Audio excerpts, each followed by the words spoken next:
You're listening to Lansdowne Roar, your home for Irish football news and nostalgia. David Dunn here, joined by Nick Mendes on a very special edition of Lansdowne Roar. First of all, it's our first one, and second of all, it's a 2023 year in review.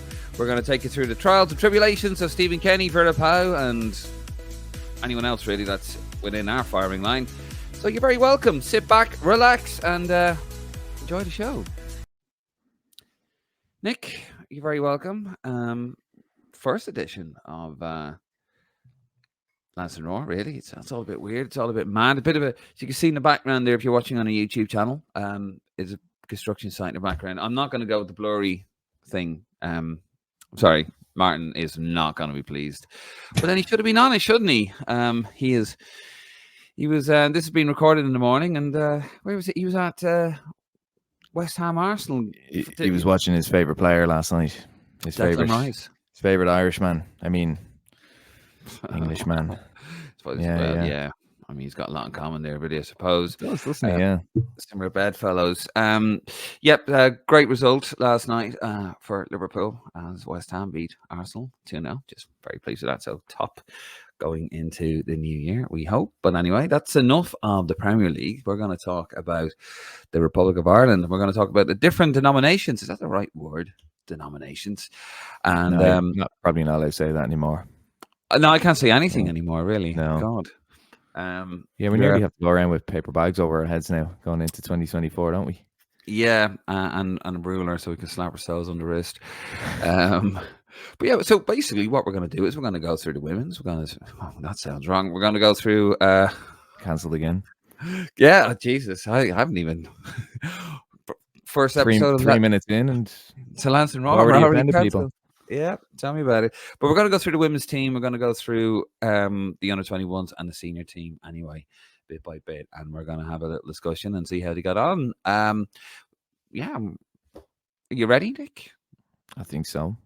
Are you ready? You ready? All right. Okay. Well, ready to offend people. Let's do it.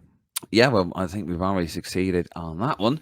We're going to start with the women's team, actually, probably the most successful Irish team at the moment. And it's not even in doubt. It's not even a competition. The women's team in 2023, they played 15 games. They won 7, drew 2, lost 4, had 1 abandoned. And yeah, it was halfway through that one, wasn't it? Who was it they were playing? They were kicking lumps. The Colombia game, yeah. The Colombia game. Oh, bloody Colombians. The game, there was 1 or 2. It was more than 1 or 2. It was a few naughty challenges. I think it's a strange one looking back at it, isn't it? I mean, they injured Denise O'Sullivan, didn't they? And I mean, she subsequently did end up with a bad injury, but a lot of controversy around. I think a lot of Irish fans as well weren't too pleased that it was called off. They kind of felt, well, that's football and these things happen. I mean, if you look at the highlights and if you look at some of the clips, it's pretty bad. Like, very physical game, but it's how often do you see games abandoned because of tackles? So what you're saying is, Nick, man up women. Is that what you're saying? No. Well, to be fair, like it was behind closed doors, wasn't it? So I think that maybe puts into context a bit more that, for this an official, and if you run the risk of injury before World Cup, then you can kind of make up the rules as you go along in a way. So mixed opinions on that one. I think people would have. Well, I mean, it happened to the men's team in 2002, didn't it? Where there was a lad who was actually Cameroonian. Yeah, and that's right. It was a local Japanese side and done Jason McAteer, which probably, no disrespect, Jason McAteer did a bit of a favour because, Steve Finnan came in. But no, I mean, I get it. I understand it. I know it's not the ways of the world of football. You sort of, and I joke when I say man up women. I just think of Graham Souness, and it's a man's game comment. But Jesus, I understand the logic. It's actually quite logical. You're playing a team, they're out to break you up. It's ahead of your first World Cup game. You don't want to have unnecessary injuries, and so which we got anyway. But I mean, that's football. But the whole thing of management, though, isn't it? It's you manage the manageables, and if it happens in a World Cup game, it happens in a World Cup game, but not in a friendly, not in a prearranged sort of dead rubber means nothing game. It's just a little warm up game, and these guys are going absolutely mental and smashing your players up. So I get it. I think it's sensible. I'm sure Arsene Wenger would get it too. Their record was quite impressive actually. They scored 24 and conceded 10. So it was a good year. Obviously Very good year. qualified, very good. Qualified, as we said, for the first World Cup. Finished last place in the World Cup in the Well, group. I finished last in the group. Yeah, I mean, look, the expectations going into that World Cup were probably a little bit high for maybe the fair weather fan, and a little bit more realistic to kind of followers of the team. I think they overachieved to an extent. They lost very narrowly to a very good Australia team, an Australian team I actually thought would have won the competition, and losing to a Canadian team, probably not the greatest Canadian team. They went out with us, didn't they? I think possibly could have gotten a little bit more from that, but again, tournament experience kind of came into it. And the Nigeria game, I mean, we saw how good they were. A really, really strong Nigerian team. We got a draw with them. I think that overall World Cup, it was an unusual one. An unusual one. It was an unbelievable experience. Wasn't there, but I mean, watching it was an unbelievable experience. Seeing Ireland at a World Cup again. 21 years after the men played in Korea and Japan. But there was a few glaring things. You can tell things weren't all right with the players, with the manager. Katie McCabe got a lot of plaudits. I mean, she scored her first ever World Cup, didn't she? But I thought she was hugely under par. When you break it down and when you actually analyze the performances and when you look at the games back and the clips back, I thought she was really under par. I thought Denise O'Sullivan was under par, but again, a lot of that was to do with that injury. A lot of good standout players. I think the likes of Sinead Farrelly, who kind of only came into the squad that year, was excellent. Courtney Brosnan was probably the player of the tournament alongside Russia Littlejohn as well. I think there was a lot of glaring bits with our key players, but they were maybe overlooked in the magic of the moment and in the magic of the World Cup. Naturally, the Vera Pauw issue, we probably don't know the full story at this stage, but that did overshadow it, didn't it? And it shouldn't have. It overshadowed it maybe for some people. For others, I think they maybe overlooked it, and they looked at the fact that we went to a World Cup. We probably overachieved, as I said. I mean, we'd no right to beat any of those teams. We got a draw, and we narrowly lost to 2. So, and with a penalty that shouldn't have been given against Australia, may I add. So, a great, admirable performance, and the style of football was questioned, but if we played a different style, I think we would have gotten thumped in all those 3 games. I said that in our pre-game episode we did, which is available in the archives at GreyMachinePodcast.com. And I said that this isn't Italy 90. This isn't 2002, although in a way it kind of was. I said this feels like Euro 2012 under Trapattoni. It was just, when I was reading the comments with the man, I remember, I don't follow the women's team as closely as yourself and Martin. Just not enough hours in the day. But following other women. What's that busted over there? Oh, it's a big cancel button over there. No. Like, I mean, I was reading the comments there from the manager, and some of the stuff she was coming out with, Vera Pauw, you could tell it wasn't right. The reason why we qualified for the World Cup is not because of the players. It was because of the tactical setup, basically. She was taking full credit because we were set up better. That's basically, I'm the manager, I'm fantastic, look what I'm dealing with here.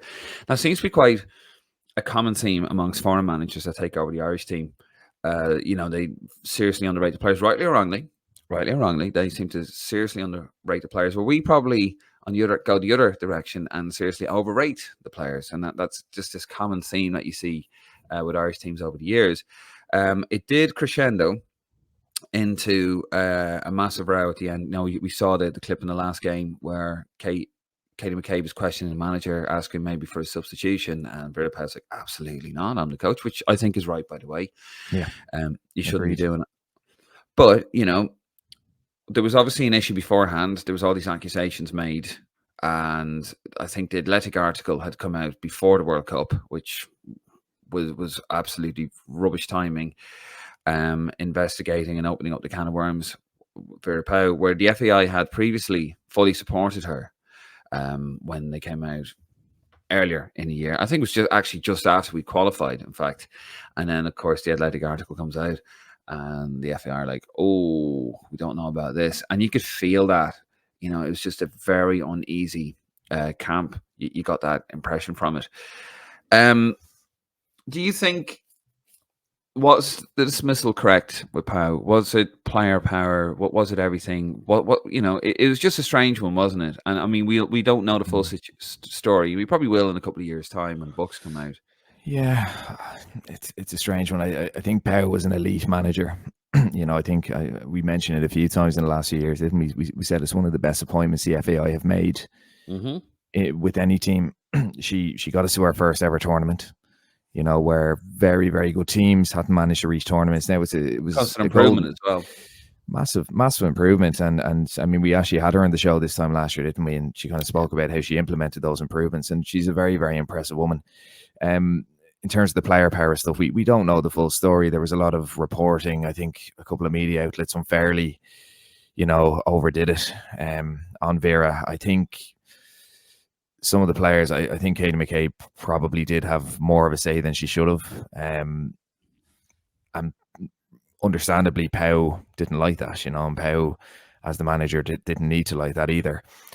Was Katie responsible for her being dismissed? I don't think so. Well, not being dismissed, but for not having her contract renewed, I don't really think so. But I do think I suppose the dressing room atmosphere probably did have a bearing on whether she'd have the contract renewed or not. Eileen Gleeson's come in. I mean, we have to remember how highly rated Eileen Gleeson is, and we spoke about Pau being a good appointment, but Gleeson, I mean, has a very impressive CV from the developmental side of things, and I think eventually she would have become Ireland manager. So another very good appointment.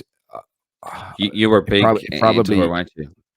I was, yeah. No, I'm a big fan of Gleeson. Just the stuff she's done to kind of grow the game here, and I think a lot of the girls who are playing in the national team now, Eileen Gleeson had a lot to do with their development, to be brutally honest. But I think sometimes things like this run their course. I mean, we have to be frank and honest about the style of football. It was functional in the World Cup, because I think if we played the way maybe Gleeson plays, early on, maybe we might have struggled. It might have been a bit more open. Those 1-goal losses might have turned into 3 or 4 goal losses. Where if Gleeson was there for a few years, you might have seen a much more expansive, style of play, the way I think we're going. So these things run their course, similar to Trapattoni. The rigidness got us nearly got us to a World Cup, got us to a Euros. And then it got to a stage where we were very predictable to play against, and we were maybe a little bit too rigid, and it was holding a lot of our players back. So yeah, it's a difficult one. It probably was the time, just given the dressing room scenario and given maybe the need to go a bit more expansive. But I think at the same time it was very harsh, given the improvements and the foundations that she laid in place there, and the immediacy of those foundations as well. And the optics of it weren't great for the FAI. I mean, no matter what they did, I mean, we're not the biggest fans, but you got to appreciate the situation they're in. On one hand, they've dismissed the man. Well, they've failed to renew the contract of a manager who's got us to a World Cup, and he still had Kenny in situ with the men's team. And ridiculous, But you understand that was more a financial situation. That was more being financially savvy, where you're not paying out compensation. I suppose, and the same with Pau as well. So well, the timing was all wrong with Pau as well, because it was in the middle of a World Cup as well. But I think a lot of the players, it was their first tournament. I mean, I know a lot of them are operating at a decent level, but there was a couple of calls of Pau's that I didn't quite agree with. I won't go into them, because it's actually the selection of specific players who really didn't perform, and she kind of persisted with them. So I get that. And the Athletic article, Dave, I mean, that was hanging over everyone's head, for a long, long time. So in a way, it was a perfect storm. And, I think to kind of wash the hands and reset things, it probably had to happen. But as I said, a very, very solid appointment. And I mean, we've seen it justified in the Nations League. Well, have a look there. Yeah, Eileen Gleeson. She was an interim manager. Oversaw 100% record in the Nations League. Very impressive. They absolutely smashed that group. Also, the first international at Lansdowne Roar, and a record crowd for a women's game as well. Fantastic. It scored 20 goals and only conceded 2 goals, actually, and are now going to be at the top table of women's football. So very, very impressive start for Eileen Gleeson. And of course, we wish her and the women's team all the best going forward. Right, Nick, are you ready for the under-21s? Your mate, Jim. My buddy Jim, yeah, my pal. Your pal, Jim. The under-21s, impressive in their own right. They have played 8 games this year, won 5, drawn 1, lost 1. They've had 1 abandoned, 1 cancelled, and they have scored 19 and conceded 11. So as we talk, they are currently sitting second in qualifying Group A for Euro 2025. Have you seen a progression from the last time out, from the last campaign? Well, it's a very, very different squad, Dave. So it's hard to tell. You know, I mean, a lot of those guys have progressed from 19s, and you know, a lot of the lads from the last campaign are either senior internationals now, or else they're not playing international football at all. So, in terms of the style of play, I mean, I suppose Jim, towards the latter stages of the last campaign, went for 5 at the back. He's kind of gone between a 5 at the back and a 4 at the back in this campaign. I mean, some very good players there. I think he does value a player who's playing first team football. You know, I think sometimes that's a good thing. I think in a development role, sometimes that's not always a good thing. But I mean, you know, we've seen the likes of Sinclair Armstrong, you know, really, really excelled. You know, we've seen Zach Gilson come in as well. You know, Matt Healy, who's a very underrated player. You know, he's playing over in Belgium and doing quite well. Anselmo Garcia McNulty, looking a great player, and Sam Curtis, who I think will go to the very, very top as well. He's been integrated nicely, and he's playing very well. Rocco Vada's been excellent. You know, Andrew Moore, and obviously, I mean, we might chat about him in a second, but you know, he's come in and he's played a key role until he was withdrawn from the squad. And then, you know, Armstrong Okoflex as well, who seems to be in and out of the squad.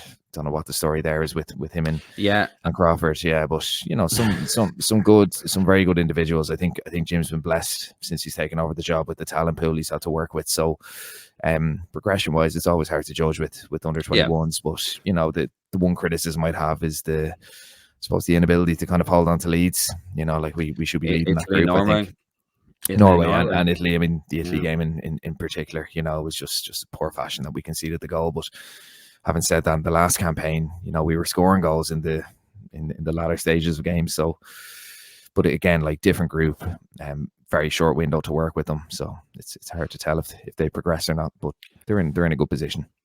Yeah, you mentioned Andy Moran. There, of course, he was taken by Stephen Kenny.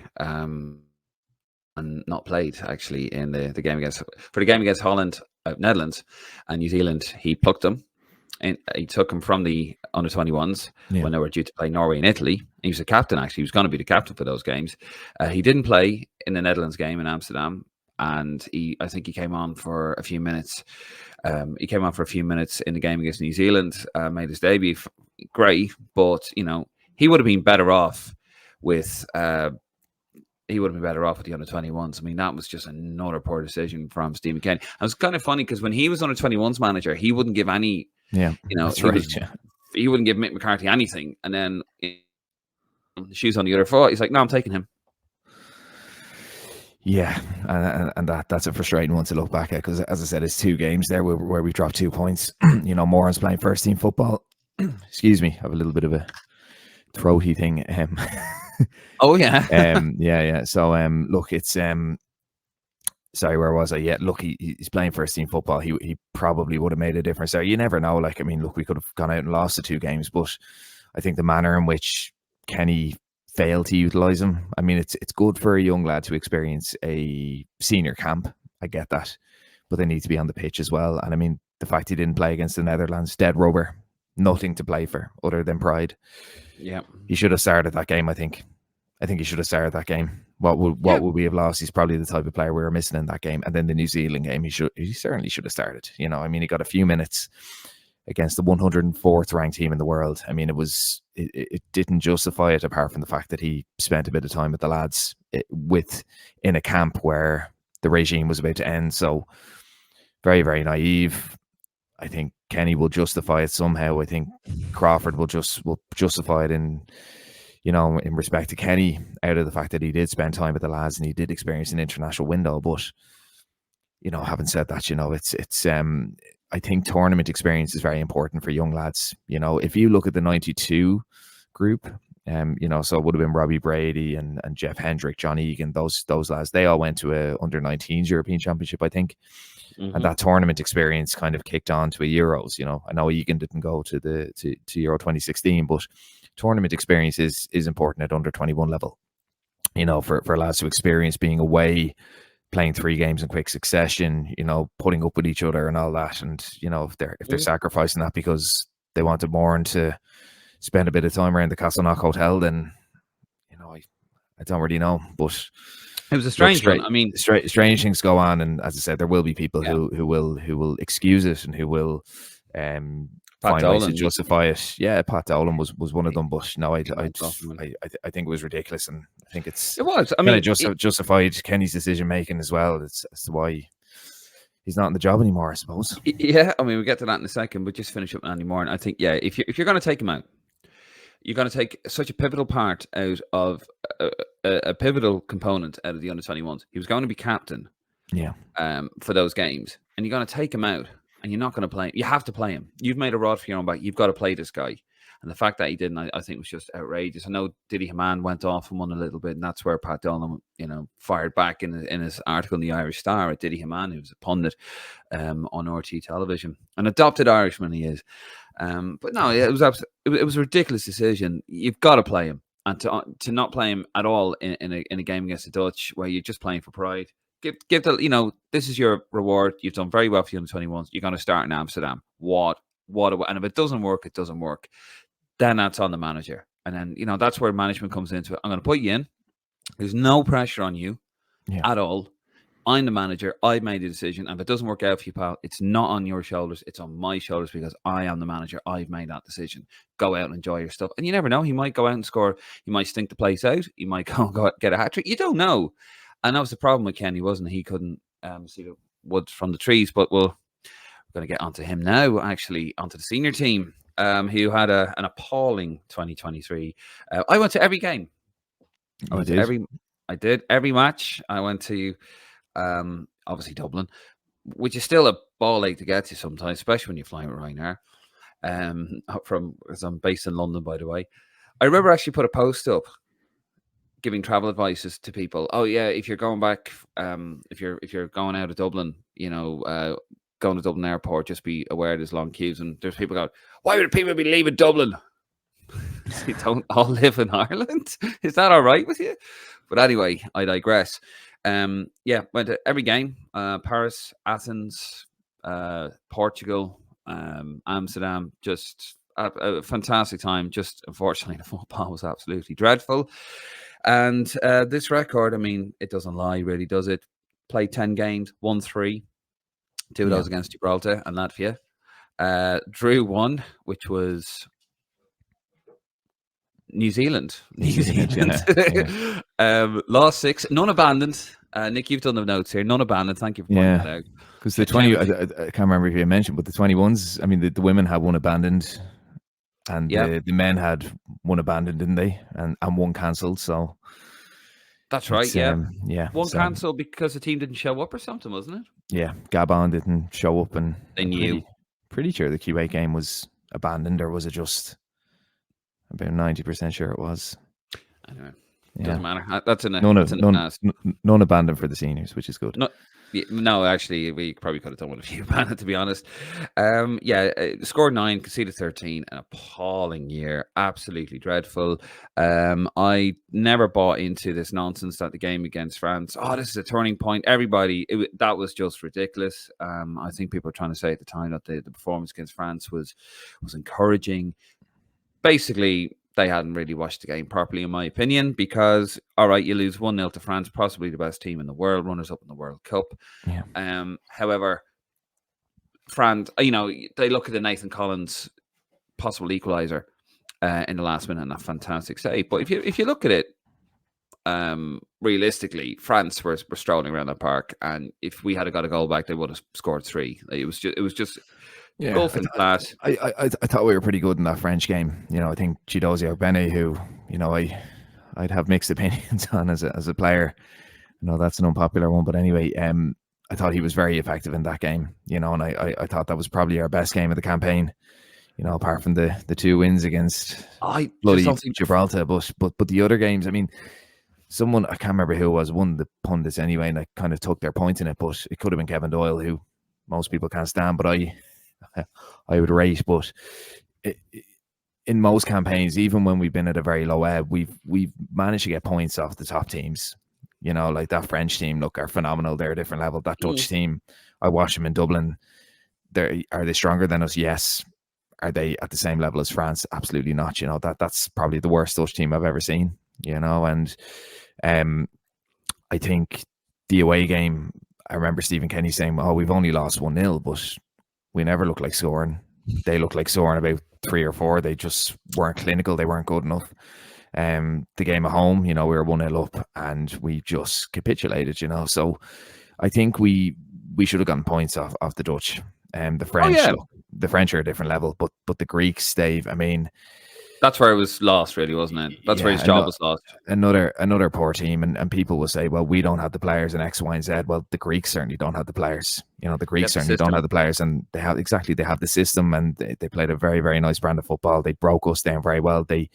We became so predictable to play against under Stephen Kenny that Gus Poyet and his very limited Creek team, who, by the way, had championship players in their team.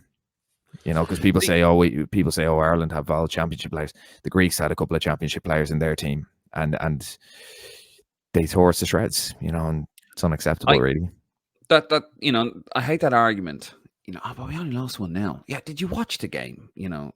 That's what I say to the person. It was like when it's the manner as well. Yeah, it's the manner. There's losing 1-0, and say losing 1-0 against the French, and you've the Nathan Collins chance. Yes, fair enough. And that team is a different level, that French team. But then, losing 1-0 to the Dutch away, and that's when Stephen Kenny was very much like, we only lost 1-0. At least we didn't lose in Macedonia, X, Y, and Z. But in reality, the Dutch were very, very poor with their finishing. We weren't creating anything. So it's the context of the performance as well as the result. I wasn't impressed. I wasn't impressed by the France at home, and I just thought the French were strolling. They never got out of second gear. And if we had annoyed them, obviously, look, you get an equaliser in the last minute. That's one of those. But if we had annoyed them earlier on, I think they would have given us a 4-5-1 hiding. Because just watching their movement, just watching it live was an absolute pleasure. But yeah, the Dutch game, very, very poor, and the whole we only lost 1-0. That's just lazy. That's just politicking, I suppose. It was just. I hate that when people, you only lost 1-0. Yeah, but the performance, it was the performance. They absolutely tore us to shreds. Greece game. I remember the one. I suppose I got on that a little bit, thinking, wasn't impressed by the France performance, but surely now Greece, we're going to give these guys, we're going to show these guys here now. As I said, I wasn't impressed by the France performance. However, I understand, the whole thing behind that. If you're a manager, it's like when Klopp does it.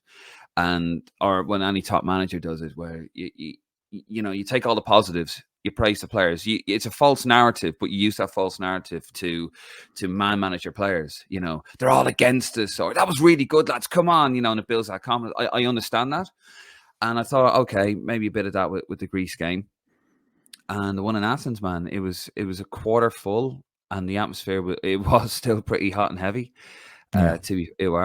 And we couldn't handle it. The lads looked like boys out there. They really, really, there was no leadership. There's no leadership from the bench. There's no leadership on the team. That's why we really, really struggled out there. Obviously, the game at home was absolutely dreadful. It was just awful. And I think, the cast was die. The die was cast. Sorry. The die was cast, as we know, in November, when we knew that the manager didn't really know. November 2022, when he had two dead rubber games, 2 friendlies, bring some new players in, have a look at them. If you get one player out of that group, fantastic. He didn't do that. Didn't really change things. Became too predictable, too cookie cutter, and we're very easy to beat, really. And it was looking a little bit over the Stephen Kenny tenure. And we are going to do an episode on this, actually. We're going to go into that a little bit more in detail. Hopefully early 2024, we're going to do that. So don't stay tuned for that one. For a bit, Stephen Kenny was cooking.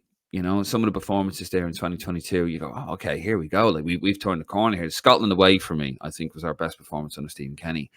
and you think, fantastic, here we go.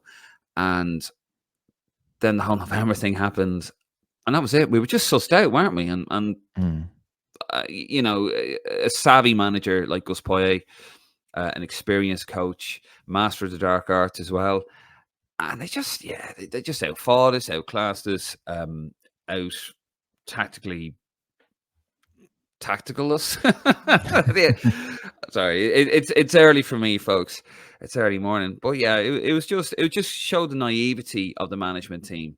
You know, Kenny wanted to play this lovely, beautiful football, but it wasn't lovely, beautiful football. It was just passing around the back and then basically breaking down in the final third, and that was it. And that's why we couldn't do anything. Jane, before we get onto the Kenny tenure as a whole, I suppose, James McLean retired before he announced his retirement because he was left out of the squad because he went to playing in the fourth tier of English football at Wrexham. And of course, you know, he had a lot to say about that. What did you make of the whole McLean thing? We'll obviously get into it in a bit more detail on the tenure episode that we're going to do. But that was all a bit of a circus, really, wasn't it?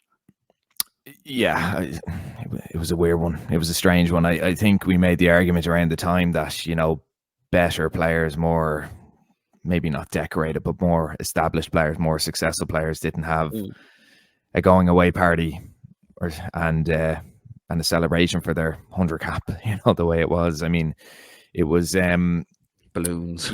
Yeah, I mean, look, I'm going to use the term that's been used so many times, great servant. I mean, over 100 caps, one of our top goal scorers, if you think about it, you know, played in 2 European Championships.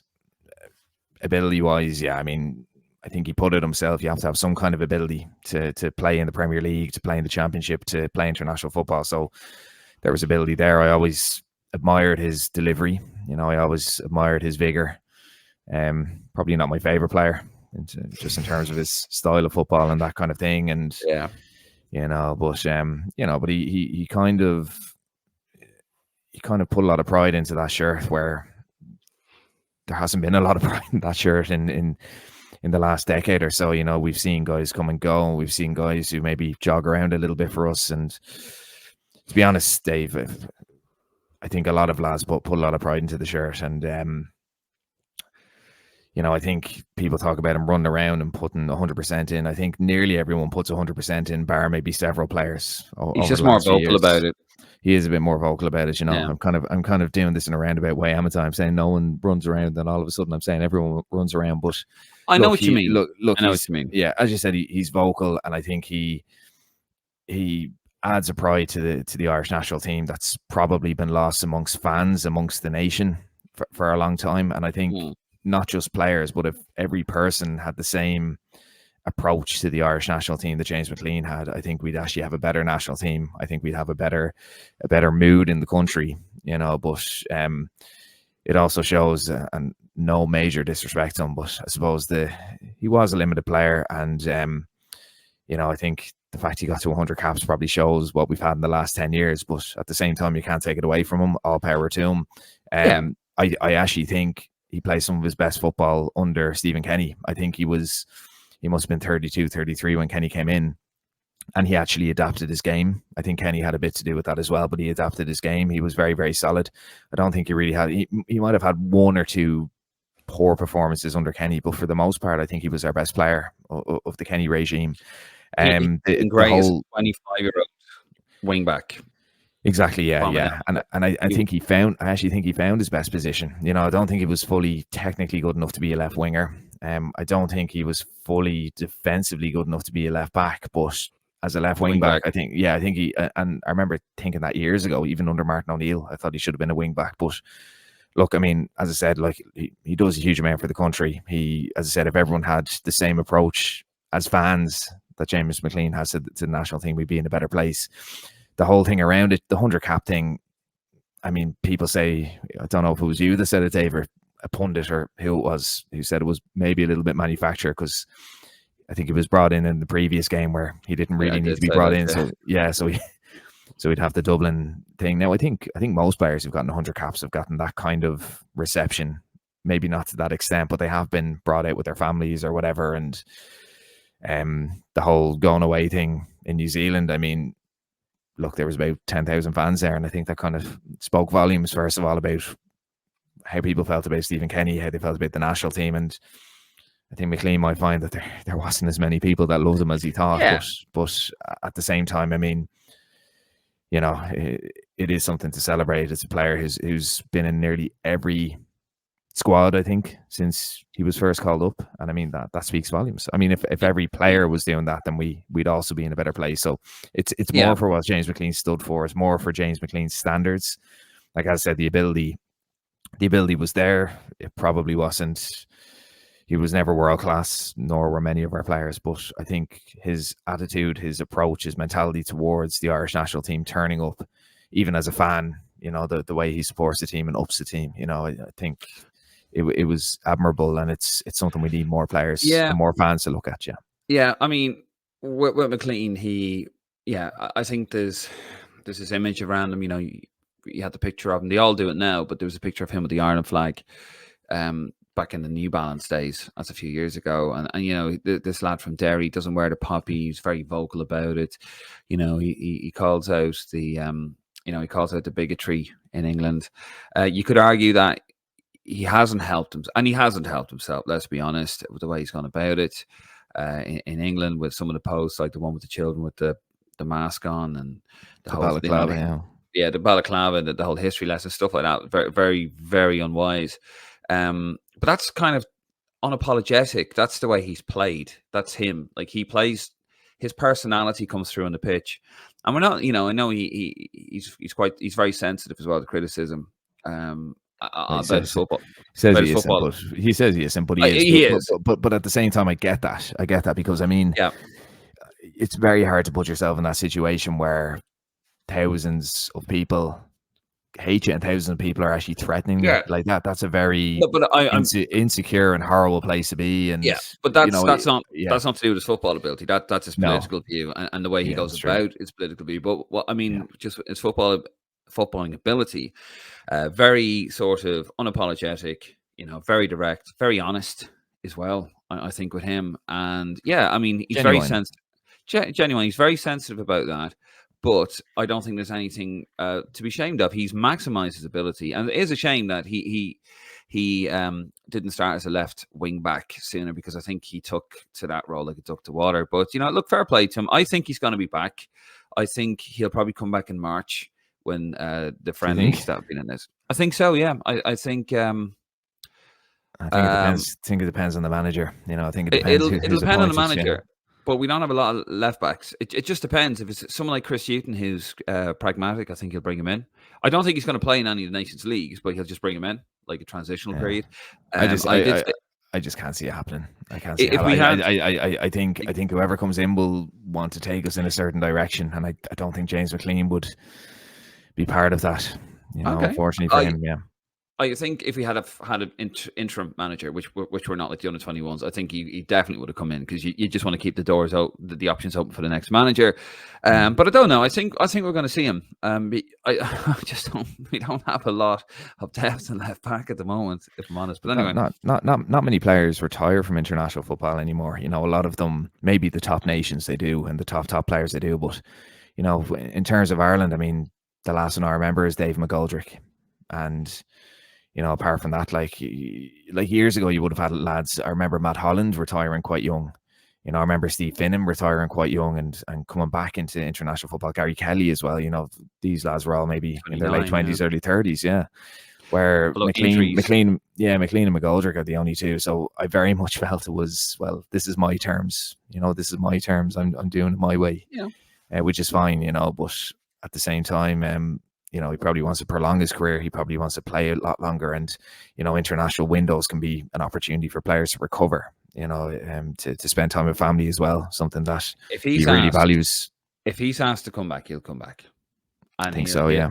And he'll turn around and say that, you know, if it's someone, I have a feeling if it's someone like a Chris Hughton, who's gonna look at it and go, right, these are very young lads. I need experience, because Chris Hughton, he's a progressive coach, as people say, but you know, he is also a pragmatist, and he'll bring him back. If he wants him back, if he feels that, if they're lighting up the department at that particular window in March for the 2 friendlies against Belgium and Switzerland, I think he'll bring him back. But anyway, we're going to move it on. As I said, we will do Steve McKennie 10-year episode very early, so we're not going to get too much into that. We're going to move this bad boy on towards the end, actually. Going to have a little look at some individuals. It was a very good year for some players. Anyway, Katie McCabe nominated for the Ballon d'Or. Probably the last Irish player since Roy Keane, I think, wasn't it? I think so, yeah. To be nominated anyway, yeah. Yeah, we have, we've some of the players there. Packie Bonner was one of them in 1989, which was a bit surprised with. But a hell of a year for her anyway, Katie McCabe. I think she said it's her best year in green, despite all the noise off the pitch. And also, Evan Ferguson, he's become a top player. And obviously his Brighton teammate Annie Moran, although he's currently alone at Blackburn, doing really well with Sammy Smolix. That's something else we're going to talk about on the Kenny 10-year episode, I am sure. Although he's gone off the boil a little bit, Evan Ferguson. As of recording, he won a penalty, though, against Spurs last night, a 4-2 win. So I suppose that's good. Liam Scales, he's not missing anymore. We found him. He regular in Champions League. He took to that like a duck to water.